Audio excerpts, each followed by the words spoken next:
Tengan todos muy buenos días. De parte de la sección de Filosofía y Pensamiento de la Escuela de Estudios Generales, les damos la bienvenida a esta conferencia que forma parte de un gran ciclo de análisis en torno a la problemática de Centroamérica, analizada desde diversas aristas. A lo largo de este ciclo se han presentado diversas ponencias en que se estudia y se visualiza la realidad centroamericana desde diferentes puntos de vista. Hoy contamos con la participación del doctor Leonardo Díaz. El doctor Leonardo Díaz es doctor en filosofía por la Universidad del País Vasco.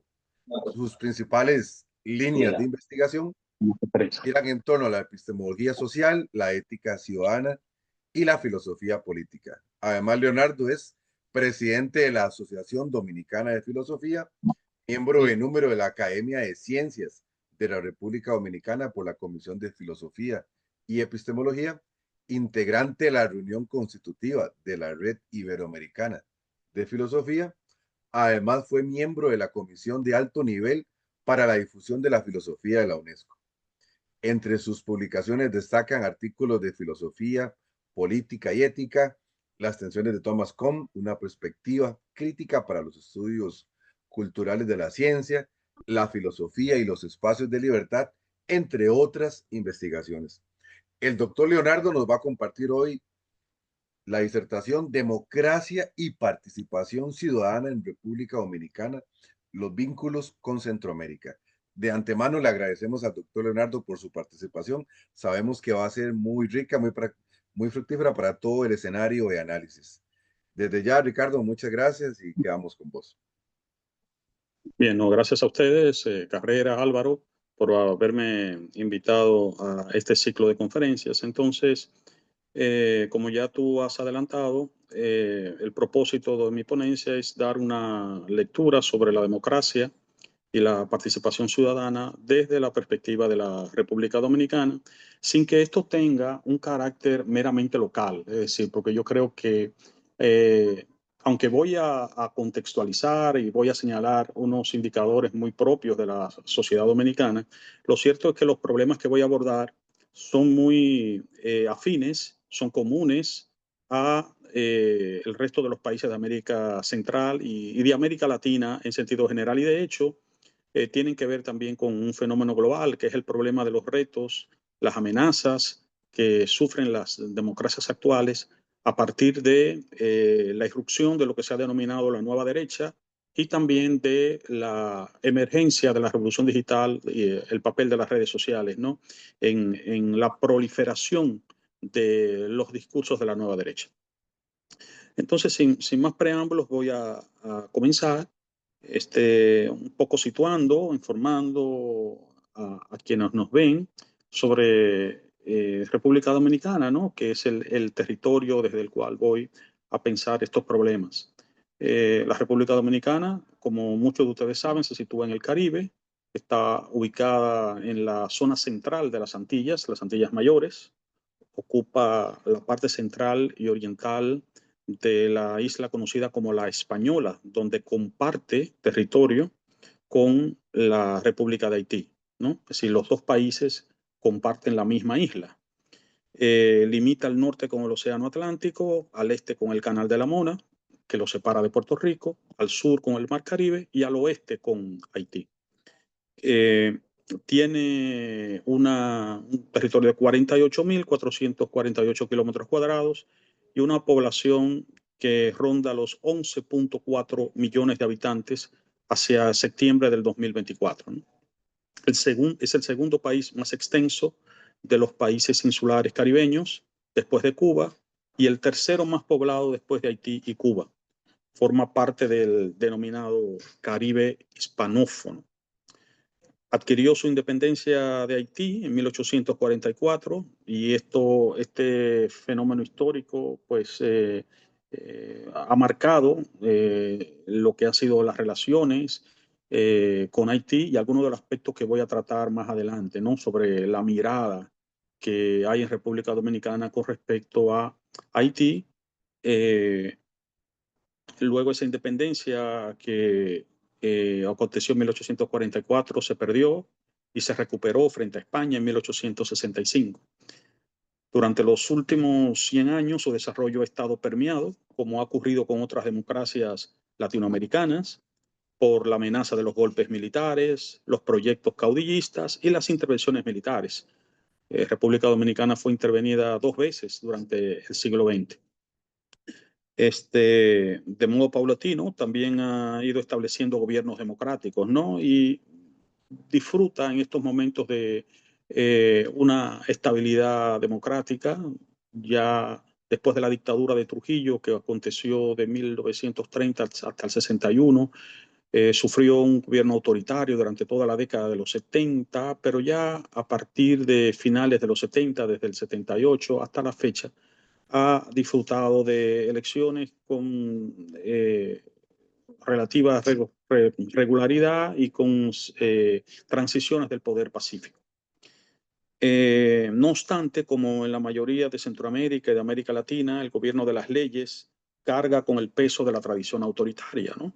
La exclusión social, los bajos niveles de educación ciudadana, el pobre desarrollo de las instituciones modernas y la amenaza siempre latente de los retrocesos de las realizaciones democráticas, ¿no? Que como sabemos, nunca es algo acabado, ¿no? La democracia siempre es un proyecto en continua construcción y que como hemos visto, como estamos viendo hoy en países con gran tradición democrática, pues que siempre está en peligro de retroceso, ¿no? A los referidos males, pues se agregan las amenazas producto de las crisis institucionales en las democracias que lideran el mundo occidental actualmente, como son el fenómeno de las redes sociales y de la nueva derecha, que son dos de los aspectos que quiero tratar con ustedes en el día de hoy. Voy a iniciar con el problema de la nueva derecha. Aunque asociada con la derecha clásica y con los movimientos fascistas tradicionales, la nueva derecha tiene sus propias especificidades. Con respecto a la primera, se distingue por no percibirse ni promoverse como la representante por antonomasia de la democracia representativa.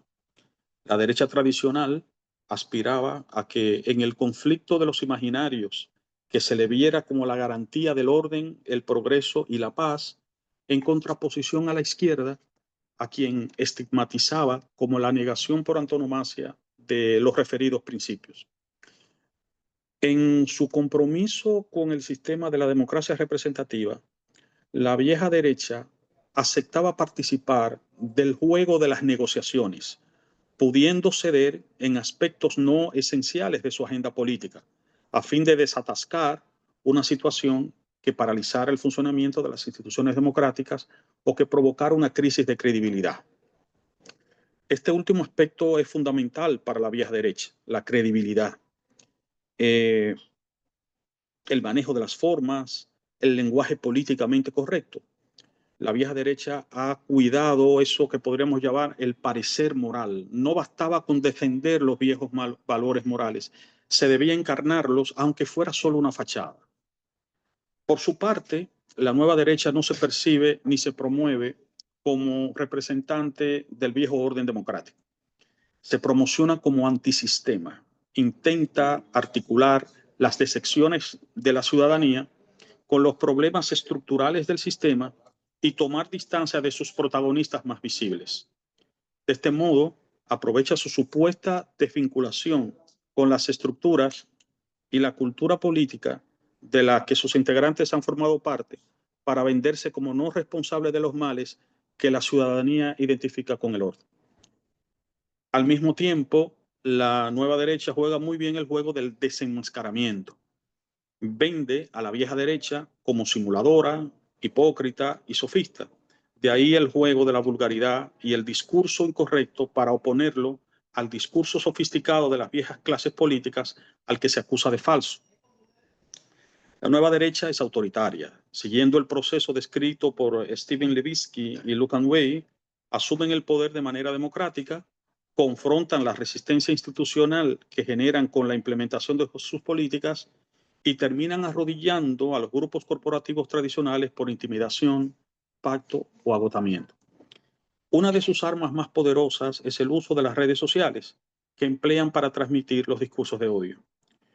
En República Dominicana todavía la nueva derecha es débil. pero como en todos los lugares, crece y se va consolidando, especialmente vinculada a un movimiento de carácter nacionalista que atemoriza a la población con respecto al problema de la migración haitiana. Nosotros recibimos una enorme cantidad de ciudadanía haitiana. Ustedes saben que Haití es la nación más pobre del hemisferio. República Dominicana tiene mejores niveles de desarrollo, mayores niveles de desarrollo económico, social y político, y una gran parte de la población haitiana in, in, in, se introduce, pasa la frontera, que es muy fácil de cruzar, hacia territorio dominicano en busca de mejores de empleos, de los servicios públicos, etcétera, etcétera.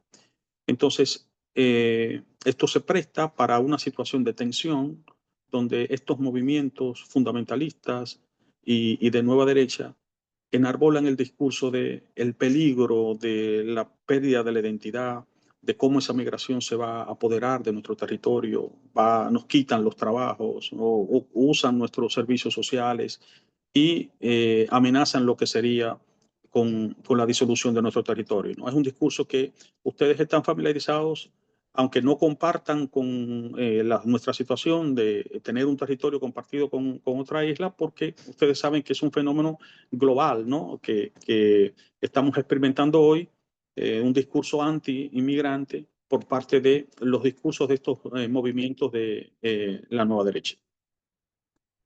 Recientemente, la Fundación Friedrich Ebert y un grupo de instituciones que realizan activismo social con el apoyo de la Unión Europea publicaron el informe de una investigación coordinada por las investigadoras Paula Rodríguez Arredondo y María Fernanda López Pérez, titulado Dinámicas de discurso de odio en redes sociales, hallazgos para avanzar en la garantía de derechos.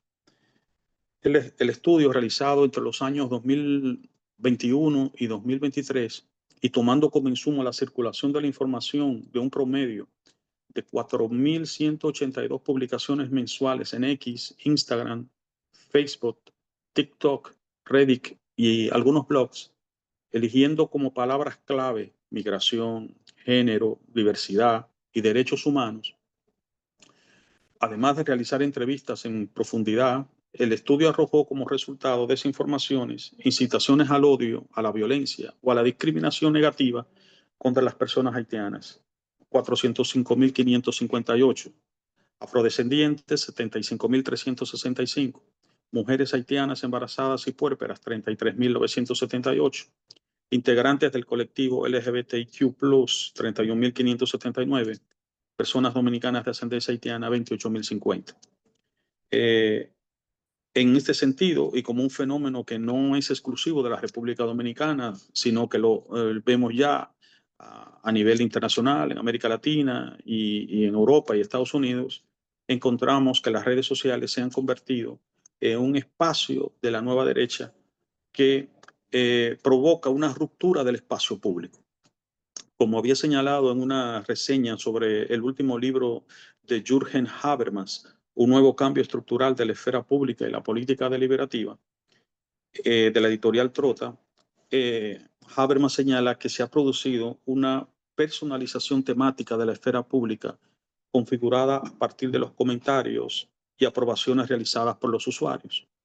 Los espacios virtuales ya no deben considerarse públicos o privados, sino una esfera de comunicación mixta, donde la correspondencia privada se transmuta en pública, ejemplificando en las cámaras de eco esferas digitales cerradas que refuerzan las creencias de los usuarios. Las cámaras de eco conforman espacios semipúblicos donde existe una permeabilidad a la conformación de redes propia de la esfera pública, pero sin su carácter deliberativo inclusivo, porque el pensamiento divergente queda neutralizado, obviado o acusado por las perspectivas interpretativas encerradas en esas cámaras. Entonces, como ustedes saben, si pertenecemos a grupos que son de carácter nacionalista, fundamentalista, neofascistas, que circulan discursos de odio contra los migrantes y les damos me gusta a esos contenidos, vamos siendo retroalimentados con contenidos similares y vamos creando entonces nuestra propia cámara de reforzamiento y creando lo que sería una especie como de tribu digital que termina simplemente fanatizada y polarizada y que pues no comparte lo que podríamos llamar un espacio público, porque no comparte un espacio compartido, simplemente comparte un espacio con aquellos que en gran parte comparten sus puntos de vista, y de esta manera entonces se socava la cultura democrática al perder ese carácter inclusivo, racional y comunitario. Un ideal, claro, que nunca era realizable de manera definitiva y que estaba condicionado por el nivel de desarrollo de la sociedad democrática misma, para entonces pasar a lo que sería el conflicto de las esferas semipúblicas. Eh, esto abre la compuerta a la polarización y a lo que sería también la crisis de la conversación. Cuando hablo de la crisis de la conversación, sigo la idea de Martin Buber, ¿no? Quien distinguió tres clases de diálogo, ¿no? El auténtico, donde los participantes piensan realmente en el otro como existentes, anhelando establecer una reciprocidad de carácter vital. El técnico, basado en la búsqueda de un entendimiento intersubjetivo. Y el monólogo disfrazado de diálogo, que es un debate en el que no se expresan las propias ideas tal como se las tenía pensadas, sino que se las agudiza al decirlas para que puedan ser lo más impactantes posibles. Y de hecho, sin considerar a aquellos a quienes se les habla como personas allí presentes. Me parece que este último tipo de diálogo, entre comillas, o de falso diálogo, es un signo distintivo de las redes sociales. Otro aspecto a destacar es cómo las redes sociales son generadoras de desconfianza en los expertos y en las instituciones democráticas. El hecho de que a hoy cualquier individuo pueda accesar a través de una red social, formar un canal y dar su opinión y con cierto carisma, pues se convierte en un individuo con gran influencia y comienza a emitir juicios sin fundamentación, como si fuese una autoridad epistémica en cualquier campo. Y una de las expresiones más preocupantes de esto que estoy comentando es lo que se llama el populismo científico. Algo que ha sido muy explotado, que está siendo muy explotado por la nueva derecha.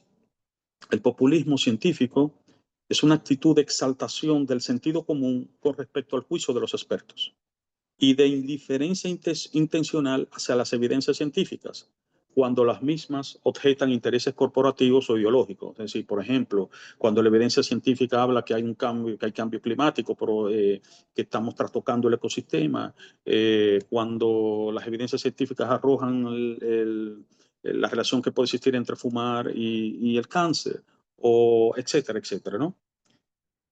Como señalé en un artículo sobre el tema, las implicaciones del populismo científico afectan de modo negativo la salud ciudadana porque sabotea la salud preventiva con las campañas antivacunas que todos conocimos a partir de la pandemia, exalta el negacionismo climático, promoviendo el descuido del ecosistema y el desarrollo depredador del medio ambiente, obstaculiza políticas de salud pública si las mismas conllevan contradicción con dogmas religiosos, impide comprender la multiplicidad de factores que inciden en la conformación de los factores generadores de exclusión social y fomenta actitudes que agravian la salud mental, como son las distintas formas de discriminación identitaria negativa, es decir, el racismo, la xenofobia, la misoginia, la porofobia, etc.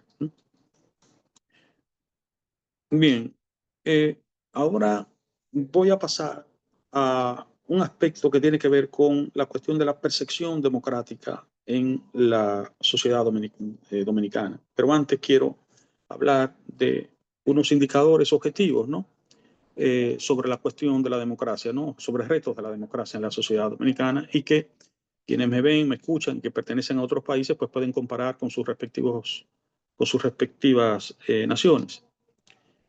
En el informe Brechas Estructurales, diagnóstico de las brechas estructurales en la República Dominicana, una aproximación sistémica general de la autoría de Juan Carlos Rivas y Yannick Gaudín, bajo el auspicio de Naciones Unidas y la CEPAI, mostró problemas de brechas sistémicas en la sociedad dominicana. Brechas sistémicas, por ejemplo, de ingreso, es decir, existe la concentración de los ingresos del 10% de la población peor y mejor remunerada. En la República Dominicana, el decil más pobre solo tiene una participación del 2.3% en el ingreso total de la población y el decil más rico posee un 35.2% del ingreso del país.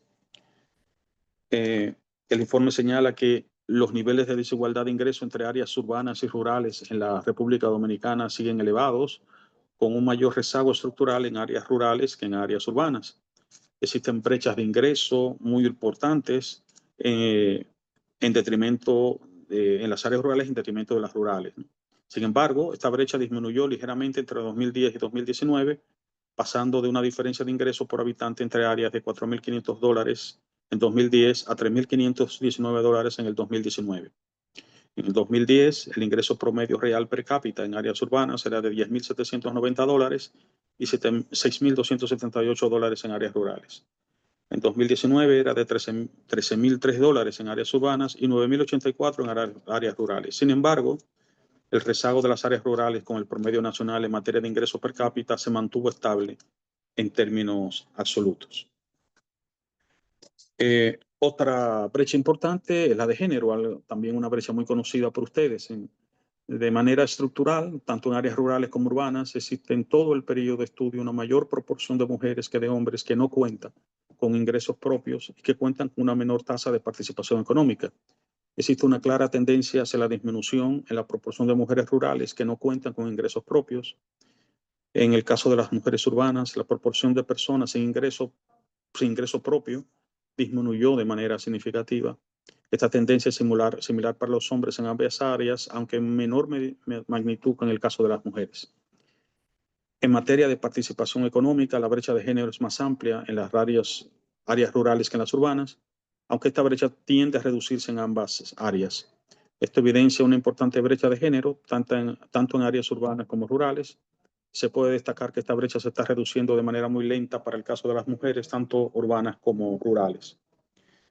Otra brecha importante tiene que ver con la pobreza. Se observa que existen importantes brechas verticales regionales relacionadas con la incidencia de la pobreza.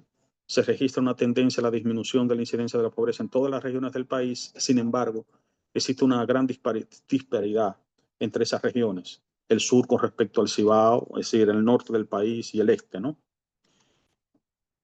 Otro aspecto, otra brecha importante, se da en educación. En República Dominicana, el número promedio de años de escolaridad de la población de más de 25 años pasó de 5 años en 1990 a 7.9 años en 2018. Si bien persiste una brecha entre la República Dominicana y los demás países del área, el aumento de 2.9 años de instrucción entre 1990 y 2018 es inferior al desempeño dinámico promedio. En este sentido, República Dominicana no redujo su rezago con los países de la muestra. También se encuentran deficiencias o brechas en el sector de salud, donde el servicio del sistema de salud público es inmensamente inferior al privado, lo que castiga a la población más pobre que no tiene ingresos para accesar a las clínicas privadas. Bien, estos son indicadores objetivos que nos hablan de la realidad de la sociedad dominicana y que son amenazas para la democracia, evidentemente porque estamos hablando con todos estos indicadores de exclusión. Y cuando hay exclusión, pues tenemos entonces un caldo de cultivo para que la nueva derecha, los proyectos populistas, los proyectos autoritarios, pues puedan articular un discurso antisistema y ganar adeptos. Entonces, ¿qué percibe la ciudadanía, ¿no? El año pasado, el Ministerio de Economía, Planificación y Desarrollo publicó su encuesta de cultura democrática, que permite evaluar la percepción de la calidad democrática de la sociedad dominicana. La información se obtuvo sobre la base de 3 levantamientos realizados entre abril y octubre del 2022, así como en abril del 2023, mostrando los valores democráticos de la ciudadanía y su percepción sobre el desarrollo democrático de la sociedad dominicana. La encuesta se aplicó a personas adultas con derecho a voto en 5.994 hogares distribuidos de la siguiente manera: 2.055 hogares en abril de 2022, 1.937 hogares en noviembre de 2022 y 2.022 hogares en abril de 2023. La encuesta fue llevada a cabo por la encuestadora Gallup, República Dominicana. La encuesta inicia con la siguiente pregunta: en su opinión, ¿cuál de las siguientes cosas cree que hace falta para resolver los problemas de la democracia dominicana? El 43.7% de las personas encuestadas respondió a esta pregunta afirmando que nos falta el imperio de la ley. Esta respuesta nos hace pensar sobre tres problemas antiguos de las democracias centroamericanas y latinoamericanas en general, incluyendo República Dominicana. A, el problema de la institucionalidad, ¿no? B, el problema de la cuestión de que el derecho se reduce al poder. Y C, la iniquidad social y política. En síntesis, la ciudadanía no percibe que todos somos iguales ante las leyes, que se dispone de las relaciones o del poder económico o del poder político, pues las leyes puedes burlarlas o puedes comprar la impunidad, ¿no? Entonces es algo que es percibido por la ciudadanía. Una de las implicaciones de la asunción ciudadana de la desigualdad ante la ley es el cinismo moral, la doble moral. La ciudadanía asume que los principios morales se aplican en función de la carencia de relaciones y de poder. Si tiene el poder, no hay régimen de consecuencias. Así, siempre y cuando existan condiciones para burlar las normas, se hace porque en el fondo se cree es lo que todos hacen, ¿no? Esa es una de las graves implicaciones que tiene el hecho de que la ciudadanía perciba esto como parte de la normalidad, ¿no? Un 34% de las personas encuestadas respondió a la misma pregunta señalando que la igualdad social era nuestro principal problema como sociedad democrática. La falta de inclusión ha sido uno de los males endémicos de las democracias latinoamericanas.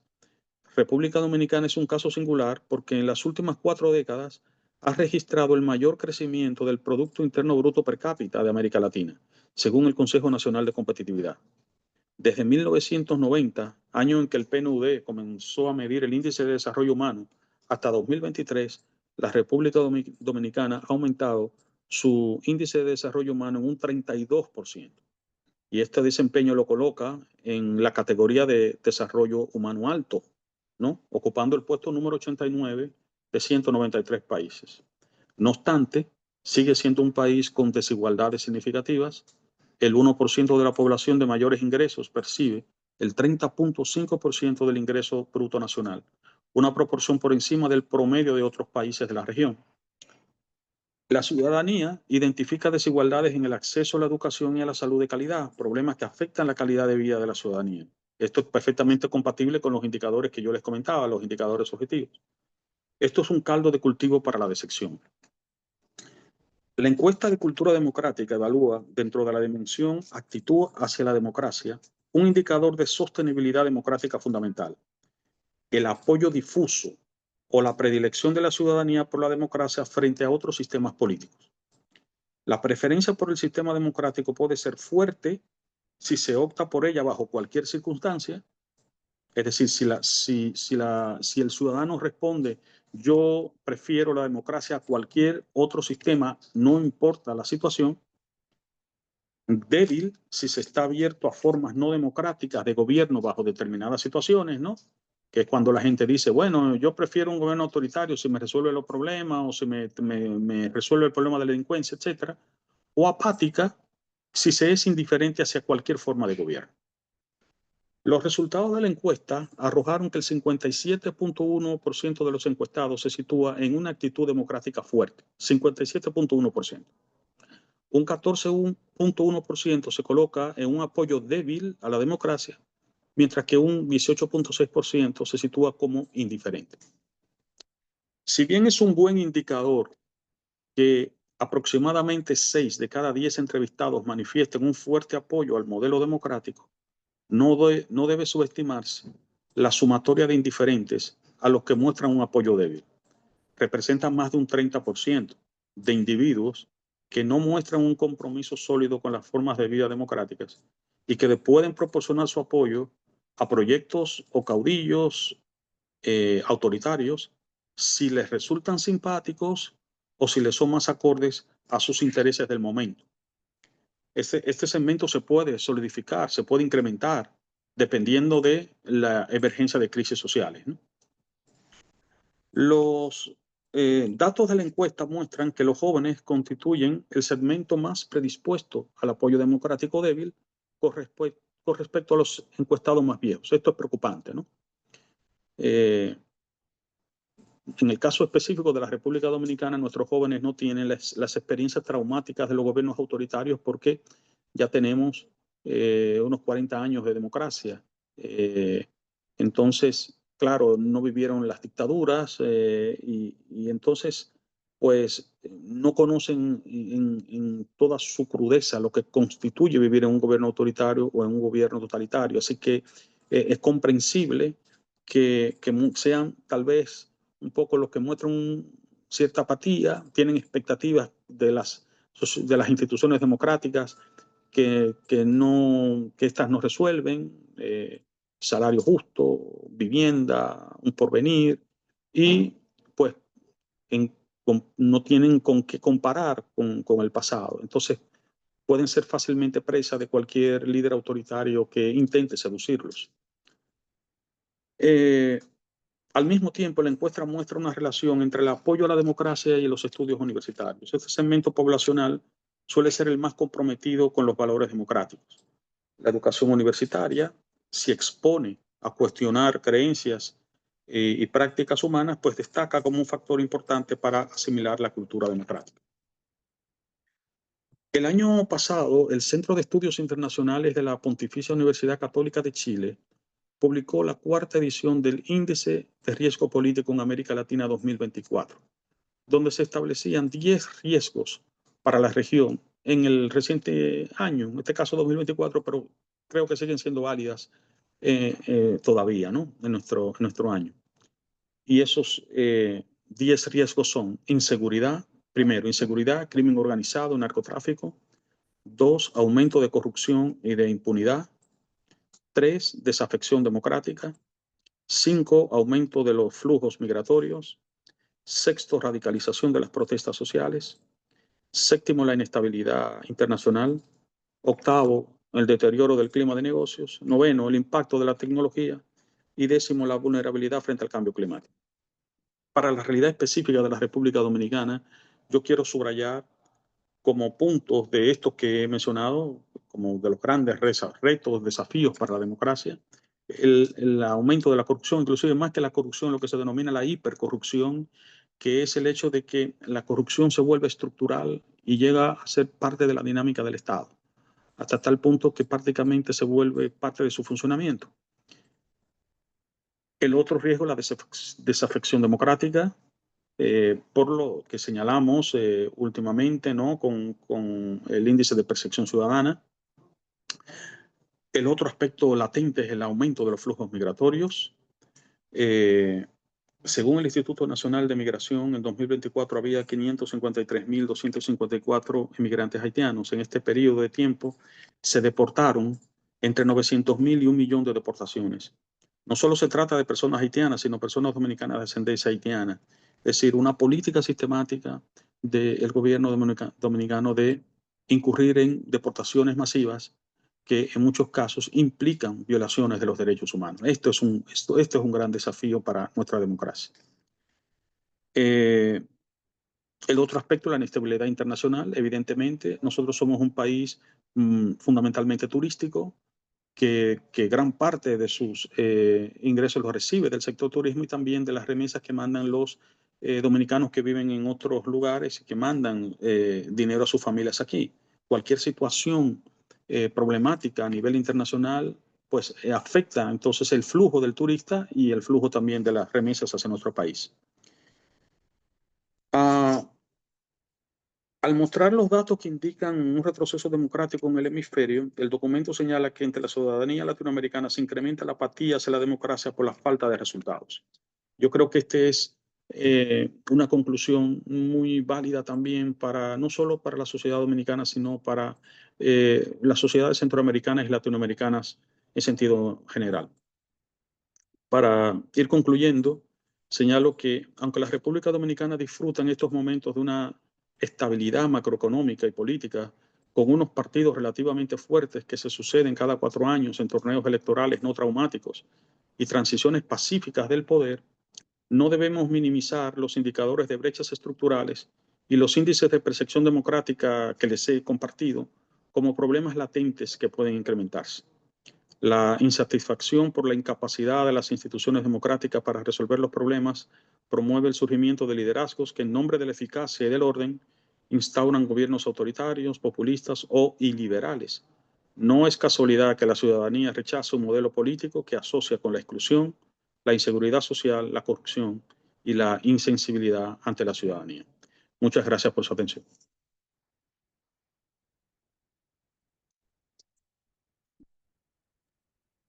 Muchas gracias, Leonardo, por su participación tan importante. Son muchos elementos que son puestos en el tamiz para analizar, para ver una situación. Yo quisiera señalar, Leonardo, el punto de partida que usted presenta cuando usted habla que son problemas comunes. Ese es un punto de partida muy importante porque no podemos quedarnos en visiones regionalistas donde lo que nos pasa a nosotros nos implica nada más a nuestro territorio, sino que son problemas comunes que América Latina está experimentando. Creo que cualquier persona que escucha, que haya escuchado su exposición, pues podría decir perfectamente, esto es presente en la región centroamericana, casos muy concretos, el resto de Latinoamérica. Y creo que hay una palabra que usted lo utilizó muy bien y es que es el espacio, este es el espacio, el caldo de cultivo para que estos gobiernos de extrema, de esas nuevas derechas, es el caldo de cultivo pues para todo este tipo de populismos, ¿verdad? Nosotros hemos venido reflexionando acá con nuestros estudiantes que son muy jóvenes, este mismo marco, pero también relacionado con el fenómeno de la posverdad, donde como ya Exacto. no se puede hablar de verdad, entonces resulta que muchos de estos líderes populistas utilizan la mentira, difusión de mentiras, noticias falsas, el ataque a la institucionalidad del gobierno con datos estadísticos falsos, ¿verdad? Que no tienen una base. Y también era de un tema que usted apuntaba, es que la cultura universitaria es la que puede ayudar. De ahí que no sea casualidad que estos gobiernos ataquen. Donde hay gobiernos populistas, haya un ataque muy fuerte contra la universidad, tratando de dejar Sí. atrás su institucionalidad, tratando de afectar su credibilidad, ya que se sabe que es donde se forman los estudiantes. No sé si podrías profundizar un poco más en este aspecto, Leo. Sí, cómo no. Sí, ciertamente hay un problema de ataque a las instituciones que tradicionalmente han representado la autoridad epistémica. Porque estas autoridades epistémicas, pues, para comenzar, trazan una demarcación entre lo que sería un discurso válido, un discurso carente de fundamento, y estos proyectos pues requieren de la disolución de esto, ¿no? Un poco requieren de que la pérdida de la confianza. Es decir, estos proyectos de la nueva derecha, estos proyectos autoritarios, se alimentan de que la ciudadanía pierda la confianza en todas las instancias tradicionales de la modernidad.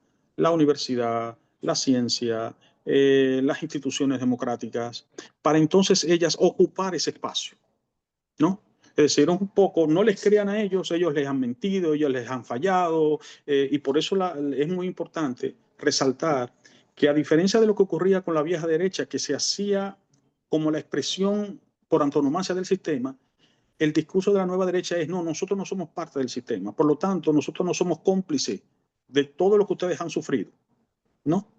Si ustedes han sufrido exclusión social, si ustedes han sido engañados, si ustedes lo que han recibido es promesas que no se han cumplido, no es por culpa de nosotros, es por culpa de ellos. Todos ellos son responsables, intelectuales, científicos, políticos, etcétera. Ahora, nosotros somos la solución al problema y ahí es donde viene la cuestión, ¿no?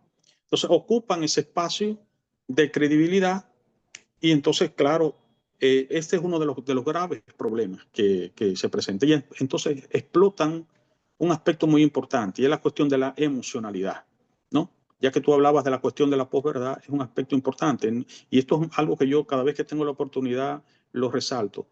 Estamos en medio de una lucha que no es solo intelectual, sino que también tiene mucho que ver con el problema de las emociones. Porque lo que explota esta nueva derecha es precisamente eso, ¿no? La ira, el resentimiento, todo ese sentimiento acumulado, toda esa furia acumulada, todas esas decepciones acumuladas, y entonces las enfoca contra el enemigo político. Entonces, Y ese es, explo, perdón, Leo, explo, y en ese punto es la construcción de un enemigo, es la construcción de un enemigo creado a su propia manera, donde se uh-huh, pueda, donde se pueda proyectar todo eso que se necesita ver. exactamente, correcto, correcto. Así es.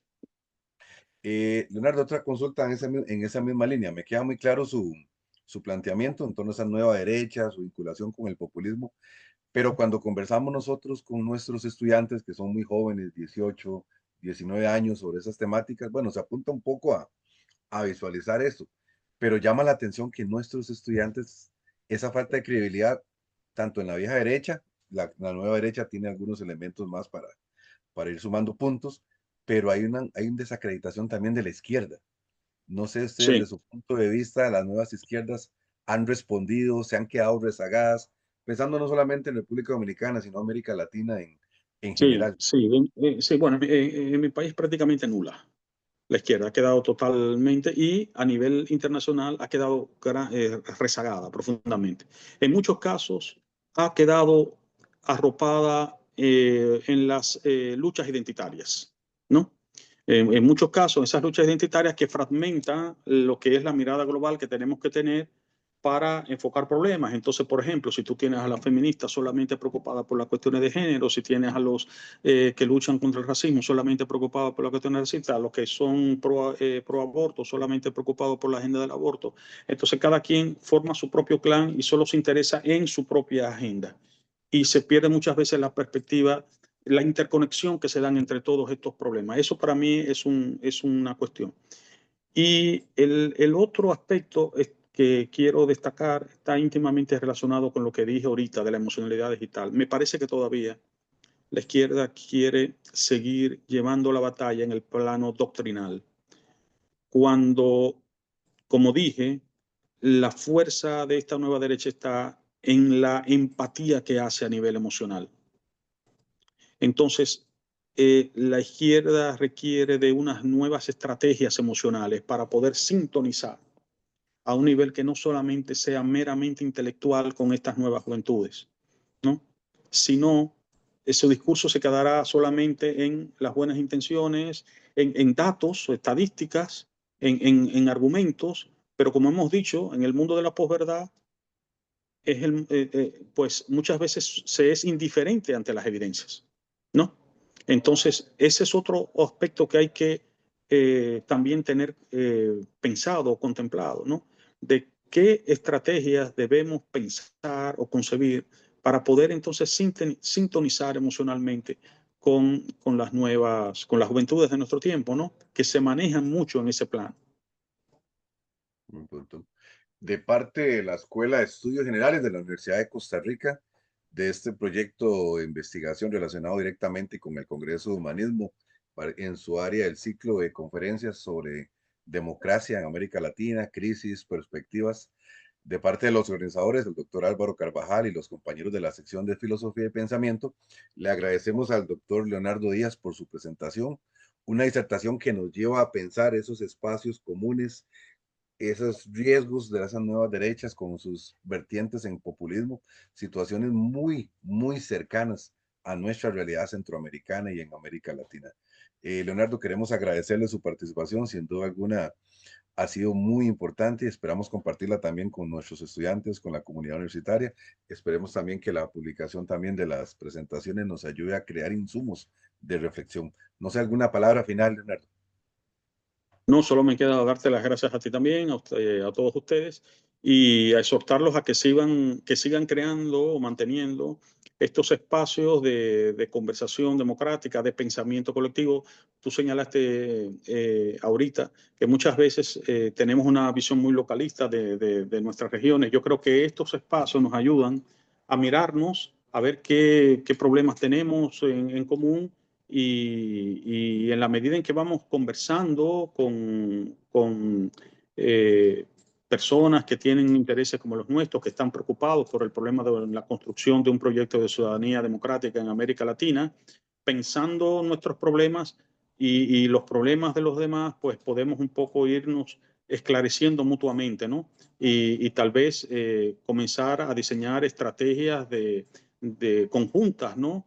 para tratar de seguir propulsando, de promoviendo lo que son los valores democráticos. Excelente. Muchas gracias, Leonardo, y muchas gracias a todos los que nos han acompañado a través de las diversas plataformas de la Escuela de Estudios Generales. Gracias.